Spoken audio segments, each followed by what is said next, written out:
అనుకోని పరిణయం episode 14. Hello friends, story నచ్చితే తప్పకుండా కామెంట్ చేయండి. వీడియోని లైక్ చేయడం మాత్రం మర్చిపోకండి. నేను క్లయింట్స్ని కలవడానికి హైదరాబాద్ స్టార్ట్ అయ్యాను, కానీ అభి జరిగింది గుర్తు తెచ్చుకోవడానికి ట్రై చేస్తూ ఉంటాడు. తను హైదరాబాద్కి వెళ్తుండగా తన కారుకి యాక్సిడెంట్ అవ్వడం గుర్తుకు వస్తుంది అభికి. ఇంతలో అభి కార్తిక్ పక్కన ఉన్న ఆరాధ్య వైపు చూస్తాడు. ఆరాధ్య ఎంతో సంతోషంగా అభి అని తన నోట్ల మాట బయటకొస్తుండగా, ఈ అమ్మాయి ఎవరు కార్తిక్ అని అభి నోటి నుండి రాగానే ఆరాధ్య మాట అక్కడితో ఆగిపోతుంది. ముగ్గురు కూడా షాక్గా అభి వైపు చూస్తారు. అభి తన ఆరాధ్య అని కార్తిక్ చిన్నగా అంటుంటే అభికి ఆరాధ్య ఎవరో అర్థం కాక, ఐ డోంట్ నో, నాకు కొంచెం హెడేక్గా ఉంది అని చెప్పి అభి మళ్ళీ కళ్ళు మూసుకోగానే అభి తనని మర్చిపోయాడు అని ఆరాధ్యకి అర్థమవుతుంటే తన కళ్ళల్లో ఒక్కసారిగా కన్నీళ్ళు వచ్చేస్తాయి.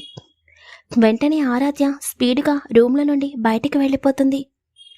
ఆరాధ్య బయట ఉన్న చైర్లో కూర్చుని కళ్ళు మూసుకోగానే తన కళ్ళల్లో అభి రూపం కనిపిస్తుంటే, ఇన్ని రోజులు తన వెనుక టెడ్డీ టెడ్డీ అంటూ తిరిగిన అభి ఈరోజు తనని చూసి ఐ డోంట్ నో అని అనగానే ఆరాధ్యకి ఎవరో తన గుండెని చీల్చుతున్నట్లు అనిపిస్తుంటే అలాగే గట్టిగా కళ్ళు మూసుకుంటుంది. తన కంట్లో కన్నీళ్లు ఏకదాటిగా వస్తూనే ఉంటాయి. చంద్రశేఖర్ గారు, కార్తిక్ ఇద్దరు ఒకరినొకరు చూసుకుని, అభి మేం వెళ్ళి డాక్టర్ని కలిసొస్తాము అని అంటుంటే, ఓకే డాడ్ అని అభి చిన్నగా అంటాడు. అభికి తన తలంతా చాలా భారంగా అనిపిస్తూ ఉంటుంది. ఎందుకంటే అభి తలకి గాయం అవ్వడం వల్ల. అభి అలాగే కళ్ళు మూసుకుని ఉండగా సడన్గా తన కళ్ళల్లో ఆరాధ్య రూపం కనిపించగానే అభి టక్కున కళ్ళు ఓపెన్ చేస్తాడు. What is this? ఇదేంటి, ఇందాక ఇక్కడ నేను చూసిన అమ్మాయి ఫేస్ కనిపిస్తుంది. ఆ అమ్మాయిని నేను ఎప్పుడు చూడలేదు కదా అని అభి చిరాగ్గా అనుకుంటూ మళ్ళీ నెమ్మదిగా కళ్ళు మూసుకుంటాడు. చంద్రశేఖర్ గారు, కార్తిక్ ఇద్దరు కూడా బయటికి వెళ్తారు. ఆరాధ్య ఏడుస్తూ ఉండటం చూస్తుంటే ఇద్దరి మనసంతా భారంగా మారిపోతుంది. ఏంటి కార్తిక్ ఇలా జరిగింది అని చంద్రశేఖర్ గారు బాధగా అంటుంటే, ఇందాకే ఆరాధ్య నేను అభికి గుర్తుంటానా కార్తిక్ అని అడిగిందంకుల్. అప్పటి నుండి నాలో భయం మొదలైంది, కానీ అదే నిజం అవుతుంది అని అనుకోలేదు. నిన్నటి వరకు అభి నార్మల్ అయినా ఇంత పెయిన్ ఉండేది కాదేమో, కానీ ఇప్పుడు అభి ఆరాధ్య మెడలో తాళి కట్టాడు. ఇంతకాలం తన వెనుక టెడ్డీ టెడ్డు అంటూ తిరిగిన అభి ఈరోజు నువ్వెవరో నాకు గుర్తులేదు అని అంటే ఏ అమ్మాయి తట్టుకోగలుగుతుంది అంకుల్ అని కార్తిక్ కూడా బాధగా అంటాడు. ఇంకా ఆరాధ్య ఏడుస్తూ ఉండటంతో కార్తిక్, చంద్రశేఖర్ గారు ఇద్దరు కూడా ఆరాధ్యకి చెరో పక్కన కూర్చుంటారు. చంద్రశేఖర్ గారు ఆరాధ్య తలపై ఆయన చేతిని వేయక కార్తిక్ ఆరాధ్య చేతిని పట్టుకుని ఆరాధ్య అని కార్తిక్ నెమ్మదిగా పిలుస్తాడు. కానీ తనకి ఏం మాట్లాడాలో కూడా అర్థం కావడం లేదు. నేను అభికి గుర్తులేను కార్తిక్, నేను ముందు నుండి భయపడుతూనే ఉన్నాను ఇలా జరుగుతుంది అని ఆరాధ్య ఏడుస్తుంటే వెంటనే చంద్రశేఖర్ గారు, అమ్మా ఆరాధ్య, నువ్వేమీ భయపడకు తల్లి, ఇప్పుడే కదా అభి స్పృహలోకొచ్చాడు, నువ్వేమీ టెన్షన్ పడకు, అభికి నువ్వు తప్పకుండా గుర్తుకొస్తావు అని చంద్రశేఖర్ గారు కార్తిక్ వైపు చూస్తూ, నా కోడలు ఇలా ఏడుస్తూ ఉంటే చూడటం నా వల్ల కాదు కార్తిక్, ఒకసారి వెళ్ళి డాక్టర్ని కలుద్దాము, డాక్టర్ చెప్తారు కదా అని చంద్రశేఖర్ గారు అంటుంటే, నిజమే అంకుల్, ఇప్పుడే వెళ్దాం పదండి అని కార్తిక్ ఆరాధ్య చేతిని పట్టుకుని డాక్టర్ క్యాబిన్ వైపుకి అడుగులు వేస్తాడు. ఆరాధ్య మాత్రం ఏదో బొమ్మలాగా కార్తిక్ వెనకాల అలాగే వెళ్తుంది. చంద్రశేఖర్ గారు డాక్టర్ వైపు చూస్తూ, డాక్టర్, అభికి ఇంతకు ముందు జరిగింది ఏమీ గుర్తులేవా? తను ఇంతకుముందు గతంలో తనతో ఉన్న వాళ్ళని గుర్తుపట్టడం లేదు. ఒకప్పుడు తను నార్మల్గా ఉన్నప్పుడు ఎవరినైతే గుర్తుపట్టేవాడో ఇప్పుడు తను అలాగే ఉన్నాడు అని చెప్తుంటే, చూడండి చంద్రశేఖర్ గారు, అభికి తనకి యాక్సిడెంట్ అయిన తర్వాత ఏం జరిగిందో గుర్తులేదు. అందులోనూ అప్పుడు తనకి మతిస్థిమితం లేదు కాబట్టి తనకు ఆ రోజులు గుర్తు వచ్చే ఛాన్సెస్ కూడా చాలా తక్కువ. ఇప్పుడు మీరు అభికి గతంలో జరిగింది గుర్తు చేయాలని చూసినా కూడా తనొకప్పుడు మతి స్థిమితం లేకుండా ఉన్నాడని తెలిస్తే తను ఆ ప్రెజర్ తీసుకోలేడు. ఇప్పుడే కదా తను నార్మల్ కండిషన్కి వచ్చాడు. తనంతట తానుగా తనకి గతంలో జరిగింది గుర్తుకు వస్తేనే కానీ మనం ఏమీ చేయలేము. మీరు తనకి గతాన్ని గుర్తు చేయాలని ప్రయత్నించకండి. అది అభికి మంచిది కాదు అని డాక్టర్ చెప్తుంటే చంద్రశేఖర్ గారు, కార్తిక్ ఇద్దరు కూడా బాధగా ఆరాధ్య వైపు చూస్తారు.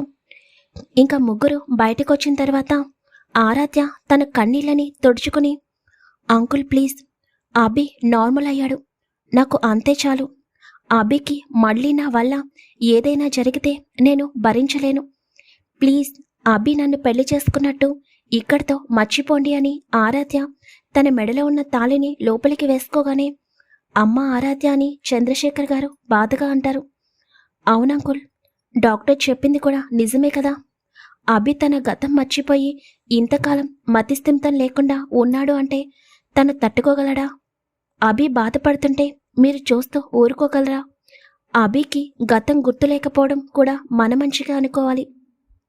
ఇంక మీరు ఏమీ ఆలోచించకండి అని ఆరాధ్య గట్టిగా కళ్ళు మూసుకుని అంటుంటే, చూడమ్మా ఆరాధ్య, నువ్వాడికి గుర్తున్నా లేకపోయినా ఇప్పుడు నువ్వు నా ఇంటి కోడలివి.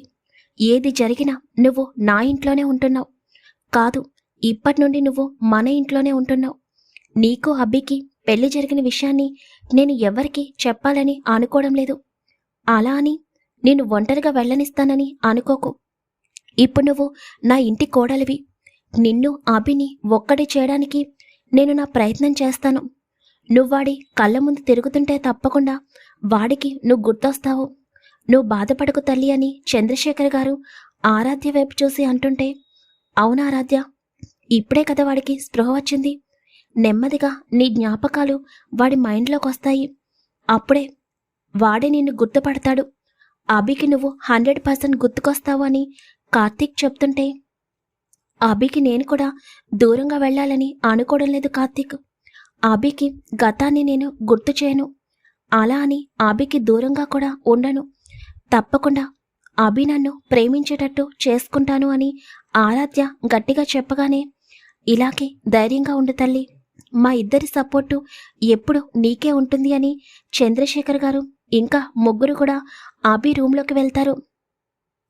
అభి అలాగే కళ్ళు మూసుకుని ఉండటం చూసి, అభి ఇప్పుడెలా ఉంది అని కార్తీక్ అడుగుతుంటే, అభి కళ్ళు తెచ్చి, కొంచెం హెడేక్గా ఉందిరా, అసలేమీ గుర్తుకు రావడం లేదు.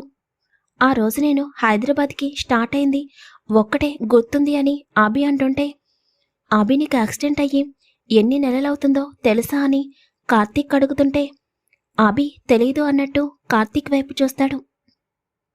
ఇప్పటికి నీకు యాక్సిడెంట్ అయ్యి 10 months కంప్లీట్ అయ్యింది అని కార్తీక్ చెప్పగానే, వాట్ అని అభి కొంచెం గట్టిగా అరుస్తాడు. అభి ప్లీజ్, మైండ్పై ఎక్కువ ప్రెజర్ పెట్టకు, చెప్పింది శాంతంగా విను. ఒకప్పటిలాగా నువ్వు ఫైర్ బ్రాండ్ లాగా ఉంటాను అంటే నేను ఒప్పుకోను అని కార్తీక్ అంటుంటే, ఏం మాట్లాడుతున్నావు కార్తీక్? నాకు యాక్సిడెంట్ అయ్యి 10 months కంప్లీట్ అవుతుందా? మరి 10 months ఏం జరిగింది అని అభి అడుగుతుంటే, ఈ 10 నెలలు నువ్వు కోమాలో ఉన్నావు అభి అని చంద్రశేఖర్ గారు అబద్ధం చెప్తారు. వెంటనే అభి తన తండ్రి వైపు చూస్తాడు. అవునభి, ఈ 10 months కూడా నువ్వు కోమాలో ఉన్నావని కార్తీక్ కూడా అంటుంటే, నేను కోమాలో ఉంటే నా తలకి ఎలా దెబ్బ తగిలింది అని అభి అనుమానంగా అడుగుతుంటే, అమ్మ బాబోయ్, వీడు మళ్ళీ బ్రెయిన్కి పదును పెట్టడం మొదలు పెట్టాడుగా, ఎక్కడ చిన్న క్లూ కూడా వదలడు అని కార్తీక్ మనసులో అనుకుంటూ, అభి ఈరోజు మార్నింగ్ నువ్వు కోమాలో నుండి బయటకొచ్చావు. అనుకోకుండా నువ్వు బెడ్ పై నుండి కింద పడటం వల్ల నీ తలకి చాలా గట్టిగా గాయం అయ్యింది అని కార్తీక్ చెప్తుంటే, ఇంకా అభి అనుమానంగా కార్తీక్ వైపు చూస్తాడు. అలా చూడకభి, నేనేమీ అబద్ధం చెప్పడం లేదు అని కార్తీక్ చెప్పగానే, అవునా, అంటే ఈ 10 months కూడా నేను కోమాలోనే ఉన్నానా? నాకే చాలా ఆశ్చర్యంగా అనిపిస్తుంది అని అభి అంటుంటే, ఇంకా ఎక్కువ ఆలోచించుకభి, నువ్వింకా 2 days హాస్పిటల్లోనే ఉండాలి, తర్వాత డిశ్చార్జ్ చేస్తాను అని డాక్టర్ చెప్పారు. ఇంకా ఎక్కువ ఆలోచించకుండా రెస్ట్ తీసుకో అని కార్తీక్ చెప్తుంటే, అభి ఆలోచిస్తూ ఉండగా మళ్ళీ తన చూపు కార్తీక్ పక్కనే ఉన్న ఆరాధ్య వైపుకి పడుతుంది.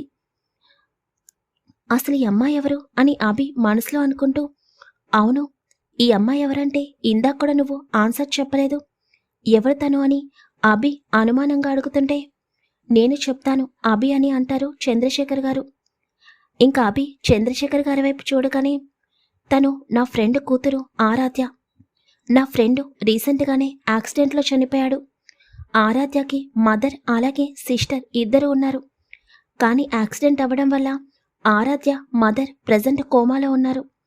నా ఫ్రెండ్ ఫ్యామిలీ ప్రాబ్లంలో ఉండటం వల్ల నేనే ఆరాధ్యని మన ఇంటికి తీసుకుని వచ్చాను.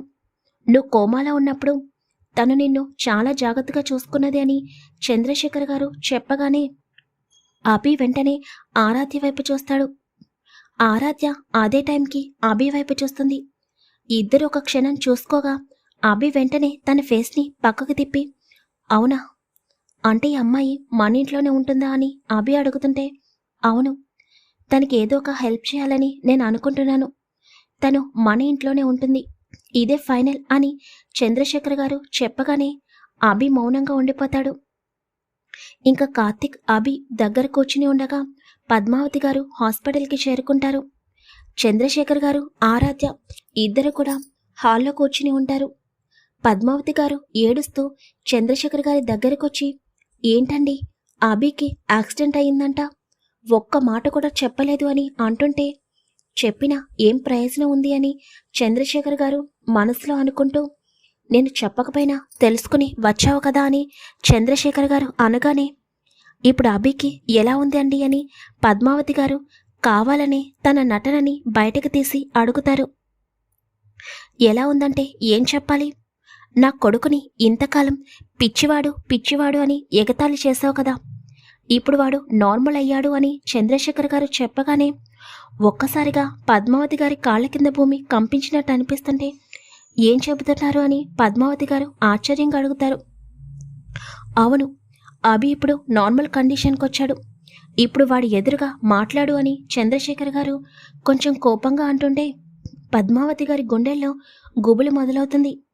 ఏంటి, ఈ అభి మెంటల్ కండిషన్ నుండి బయటకు వచ్చేసాడా? అంటే ఇంకా మళ్ళీ అభి చేతిలో మేము కీలుబొమ్మలేనా అని పద్మావతి గారు మనసులో భయంగా అనుకుంటూ ఉంటారు.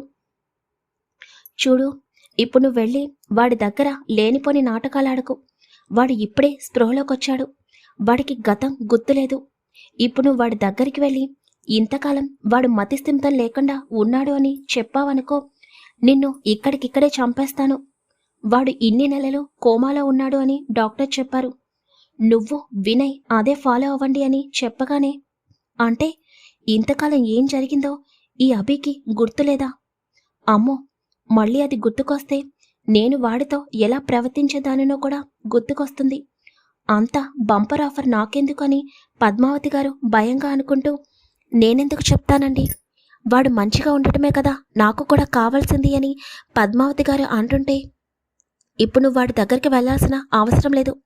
ఒక 2 డేస్లో మేమే ఇంటికి తీసుకొస్తాం, నువ్వింకా ఇంటికి వెళ్ళు అని చంద్రశేఖర్ గారు కోపంగా చెప్పగానే పద్మావతి గారు చంద్రశేఖర్ గారి వైపు కోపంగా చూస్తూ అక్కడి నుండి బయటికి వెళ్ళిపోతారు. అమ్మయ్య, వీడికి గతం గుర్తులేదు అంటే ఆరాధ్య కూడా గుర్తులేదన్నమాట. ఇప్పుడు నాకు చాలా హ్యాపీగా ఉంది. కానీ మళ్ళీ ఈ అభి హయాం స్టార్ట్ అయిపోయింది. వీడు నార్మల్గా అయ్యాడు అంటే ఇంకా ఈ వినయ్ ఇండియా వదిలి వెళ్ళిపోతాడేమో అని పద్మావతి గారు మనసులో భయంగా అనుకుంటూ ఉంటారు. ఇంకా 2 డేస్ కూడా చంద్రశేఖర్ గారు, కార్తీక్, ఆరాధ్య ముగ్గురు హాస్పిటల్లోనే ఉండి అభిని జాగ్రత్తగా చూసుకుంటారు. అయితే అభి ఎక్కువ రెస్ట్లోనే ఉంటాడు. అందులోనూ ఆరాధ్య కూడా అభికి ఎదురుగా ఒక్కసారి కూడా మాట్లాడదు. 2 డేస్ తర్వాత అభిని డిశ్చార్జ్ చేసి ఇంటికి తీసుకొస్తారు. అభి ఇంట్లో అడుగు పెడుతుండగా పద్మావతి గారు వెంటనే హారతి తీసుకుని వచ్చి, నాన్న అభి అక్కడే ఉండు బాబు అని అభికి హారతి ఇస్తుంటే అది చూస్తున్న ఆరాధ్య కళ్ళు పెద్దవి చేసి పద్మావతి గారి వైపు చూస్తుంది. పద్మావతి గారు హారతిచ్చి పళ్ళెం రంగయ్యకి ఇచ్చేసి, నిన్ను చూడటానికి హాస్పిటల్కి వచ్చాను అభి, కానీ నువ్వు పడుకున్నావు, ఎంతకాలమైంది మళ్ళీ నిన్ను ఇలా చూసి అని పద్మావతి గారు ఏడుస్తుంటే, మామ్ ఇప్పుడు నేను చాలా బాగున్నాను, మీరు బాధపడకండి అని చెప్పి అభి కార్తీక్ వైపు చూస్తూ నా రూమ్కి తీసుకుని వెళ్ళరా అని అంటుంటే కార్తీక్ ఇంకా అభిని పైన ఉన్న అభి రూమ్లోకి తీసుకుని వెళ్తాడు. ఇంకా అభి పైనున్న తన రూమ్లోకి వెళ్ళి బెడ్పై పడుకుంటాడు. చంద్రశేఖర్ గారు, ఆరాధ్య ఇద్దరు కూడా అభి రూమ్లోకి వెళ్తారు. మొట్టమొదటిసారి ఆరాధ్య అభి రూమ్లోకి అడుగు పెడుతుంది. అలాగే అభి రూమ్ మొత్తం చూస్తూ ఉంటుంది. చంద్రశేఖర్ గారు అభి వైపు చూస్తూ, అభి ఇంకా నువ్వు 10 days రెస్ట్ తీసుకోవాలి అని డాక్టర్ చెప్పారు. ఈ 10 days కూడా నువ్వు దేని గురించి ఎక్కువ ఆలోచించకు, ఆరాధ్య నిన్ను జాగ్రత్తగా చూసుకుంటుంది అని చంద్రశేఖర్ గారు అంటుంటే అభి వెంటనే కళ్ళు తెచ్చి, వాట్ ఈస్ దిస్ డాడీ, ఈ అమ్మాయి నన్ను చూసుకోవడమేంటి, ఆయన నాకు ఏమీ అవ్వలేదు, నేను బాగున్నాను, నా పనులు నేను చేసుకోగలను అని అభి చిరాకుగా అంటుంటే అభి అని చంద్రశేఖర్ గారు కొంచెం కోపంగా అంటారు. ఆరాధ్య మాత్రం అలాగే అభి వైపు చూస్తూ, మొన్నటి వరకు నా వెనకాల టెడ్డీ టెడ్డీ అని తిరిగేవాడివి, ఈయన గారికి బ్రష్ చేయడం దగ్గర నుంచి స్నానం చేయించడం వరకు ప్రతిదీ నేనే నేర్పించాను, అలాంటిది ఈయన గారి పనులు ఈయన గారు చేసుకోగలరంట, నేను చూస్తాను అని ఆరాధ్య అభి వైపు కొరకలా చూస్తూ ఉంటుంది. ఏంటి డాడీ అని అభి విసుగ్గా అంటుంటే, అభి నువ్వింకా నార్మల్ అవ్వలేదు, ఇప్పుడు నీకు తప్పకుండా ఒక మనిషి అవసరం ఉంది, మీ అమ్మ గురించి నీకు తెలిసిందే కదా, ఇంకా కార్తీక్ అంటావా, తనకి చాలా పనులుంటాయి, ఆరాధ్య నిన్ను జాగ్రత్తగా చూసుకుంటుంది, ఇదే ఫైనల్ అని చెప్పగానే అభి చిరాగ్గా తన ఫేస్ని పక్కకి తిప్పుకుంటూ, డాడీకి నా గురించి తెలుసు కదా, నేను అమ్మాయిలకి దూరంగా ఉంటాను అని, మరి ఇలా ఒక అమ్మాయిని నా గురించి చూసుకోమని చెప్పడమేంటి అని అభి మనసులో అనుకుంటాడు. చంద్రశేఖర్ గారు ఆరాధ్య వైపు చూస్తూ, అమ్మ ఆరాధ్య, ఈ 10 days వాడిని జాగ్రత్తగా చూసుకుంటూ వాడికి కరెక్ట్ టైంకి మెడిసిన్స్, ఫుడ్ అన్నీ నువ్వే చూడాలి, నీపై నాకు పూర్తి నమ్మకం ఉంది అని అంటుంటే, తప్పకుండా అంకుల్, నేను అభి గారిని జాగ్రత్తగా చూసుకుంటానని చెప్తున్న ఆరాధ్య మాటలకి అభి వెంటనే కళ్ళు ఓపెన్ చేసి ఆరాధ్య వైపు చూస్తాడు. చంద్రశేఖర్ గారు ఇంకా అక్కడి నుండి బయటికి వెళ్ళిపోగానే కార్తీక్ ఆరాధ్య దగ్గరకు వచ్చి, మీ హస్బెండ్ని నీ చేతుల్లోనే పెట్టాము, జాగ్రత్తగా చూసుకో అని ఆరాధ్య చెవి దగ్గర చిన్నగా అంటుంటే ఆరాధ్య కూడా చిన్నగా నవ్వుతూ అలాగే కార్తీక్ అని అంటుంది. కార్తీక్ ఆరాధ్యతో ఏం మాట్లాడుతున్నాడో అభికి అర్థం కాదు, కానీ వాళ్ళిద్దరి మధ్య అంత చనువుందా అని అభి ఆలోచనలో పడతాడు. కార్తీక్ గురించి అభికి తెలుసు, అంత త్వరగా కార్తీక్ కూడా ఏ అమ్మాయితో త్వరగా మాట్లాడడు, అలాంటిది ఆరాధ్యతో మాట్లాడుతుంటే అభి ఇద్దరి వైపు అలాగే చూస్తూ ఉంటాడు. సరే నేను టుమారో వస్తాను, టేక్ కేర్ అని కార్తీక్ అభి వైపు చూసి చెప్తుంటే సరేరా అని అంటాడు అభి. ఇంకా కార్తీక్ ఆరాధ్య వైపు చూస్తూ, నా ఫ్రెండ్ని జాగ్రత్తగా చూసుకో, బాయ్ అని చెప్పగానే ఓకే కార్తీక్ అని అంటుంది ఆరాధ్య. ఇంకా కార్తీక్ కూడా అక్కడ నుండి బయటికి వెళ్ళిపోతాడు. ఇప్పుడు రూమ్లో అభి ఆరాధ్య ఇద్దరు మాత్రమే ఉంటారు. ఆరాధ్య అభి వైపు చూస్తుంటే అభి వెంటనే కళ్ళు మూసుకుంటాడు. అబ్బో, అయ్యగారికి నార్మల్ యాటిట్యూడ్ లేదు కదా అని ఆరాధ్య తనలో తనే చిన్నగా నవ్వుకుంటూ అక్కడే ఉన్న సోఫాలో కూర్చుని అభి టాబ్లెట్స్ తీసి ఎప్పుడు ఏ టాబ్లెట్స్ వేయాలి అని పక్కన పెట్టుకుంటూ ఉంటుంది. ఆరాధ్య రూమ్లో నుండి బయటికి వెళ్ళిపోయిందేమో అని అభి నెమ్మదిగా కళ్ళు తెరిచి చూసేసరికి ఇంకా ఆరాధ్య తన రూమ్లోనే ఉండటం చూసి, ఈ అమ్మాయి ఏంటి నా రూమ్లోనే తిష్టవేసి కూర్చుంది, ముందు డాడీని అనాలి అని అభి మనసులో అనుకుంటూ, ఇంకా మీరు నా రూమ్లో నుండి వెళ్తే నేను రెస్ట్ తీసుకుంటాను అని అభి అంటుంటే నన్నేనా అన్నట్టు చూస్తుంది ఆరాధ్య అభి వైపు. ఈ రూమ్లో ఈ అమ్మాయి కాక ఇంకెవరైనా ఉన్నారా ఏంటి, నా వైపు అలా చూస్తుంది అని అభి అనుకుంటూ, చెప్పింది మీకే మిస్ ఆరాధ్య అని అభి చెప్పగానే ఆరాధ్య అభి మాటల్ని పట్టించుకోకుండా పక్కనే ఉన్న ఆరెంజెస్ తీసుకుని అభికి జ్యూస్ చేస్తూ ఉంటుంది. ఆరాధ్య తనని అస్సలు పట్టించుకోకుండా తన పని తాను చేసుకుంటుంటే అభికి కోపం అనేది పీక్స్లోకి వెళ్ళిపోతుంది.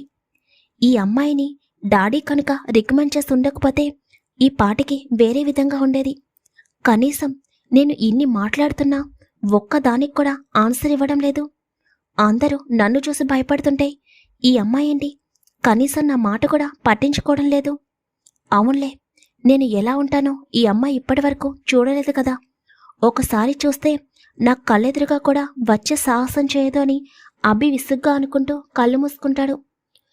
కొంత సమయానికి ఆరాధ్య అభి దగ్గరకొచ్చి అభి గారు జ్యూస్ అని అంటుంటే అభి కళ్ళు తెరవకుండా అక్కడ పెట్టి ఇంక మీరు వెళ్ళండి అని చెప్పగానే ఆరాధ్య నుండి ఎటువంటి రిప్లై ఉండదు.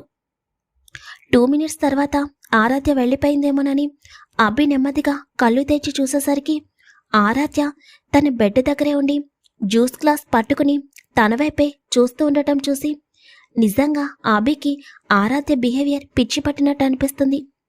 అసలు ఈ అమ్మాయి నా గురించి ఏమనుకుంటుంది అని అభి ఒక్కసారిగా లేచి కూర్చుని ఆరాధ్య చేతిలో ఉన్న జ్యూస్ గ్లాస్ తీసుకుని జ్యూస్ మొత్తం ఒక్కసారిగా తాగేసి ఇప్పుడు ఓకే కదా, ఇంకా మీరు దయచేయండి అని కొంచెం కోపంగా అంటుంటే ఆరాధ్య మళ్ళీ వెళ్ళి టాబ్లెట్స్ వాటర్ తీసుకొచ్చి టాబ్లెట్స్ అని అభికి టాబ్లెట్స్ తీసిస్తుంటే అభి గట్టిగా ఊపిరి పీల్చుకుని వదిలి ఆరాధ్య వైపు చూస్తూ వెంటనే టాబ్లెట్స్ వేసుకుని ఇప్పుడు ఓకేనా, ఇంకా వెళ్తావా అని అభి కోపంగా అంటుంటే నేను వెళ్ళి నీకోసం డిన్నర్ ప్రిపేర్ చేసి తీసుకొస్తాను అని ఆరాధ్య చిన్నగా నవ్వి అక్కడి నుండి బయటికి వెళ్ళిపోతుంటే వాట్ అని అభి గట్టిగా అరుస్తాడు.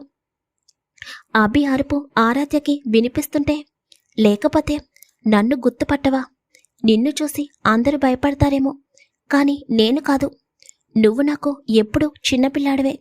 నువ్వు ఎన్ని అన్నా ఏం చేసినా ఎన్ని తిట్టినా నేను నిన్ను విసిగిస్తూనే ఉంటాను, నీకు టార్చర్ చూపిస్తూనే ఉంటాను, నీ అంతటా నువ్వే నన్ను గుర్తుపట్టేటట్టు చేసుకుంటాను. ఇప్పటి నుండి ఈ ఆరాధ్య అభివర్ధన్ అంటే ఏంటో నువ్వే చూస్తావు కదా అని ఆరాధ్య చిన్నగా నవ్వుకుంటూ కిచెన్లోకి వెళ్ళి అభి కోసం డిన్నర్ ప్రిపేర్ చేస్తుంది. అభి మాత్రం బెడ్పై కూర్చుని తన తలని పట్టుకుంటాడు. అసలు ఈ అమ్మాయి నా గురించి ఏమనుకుంటుంది, ఏదో కూరలో కరివేపాకు తీసేసినట్టు నా మాటల్ని కొంచెం కూడా పట్టించుకోకుండా తన పని తను చేసుకుంటూ వెళ్ళిపోతుంది.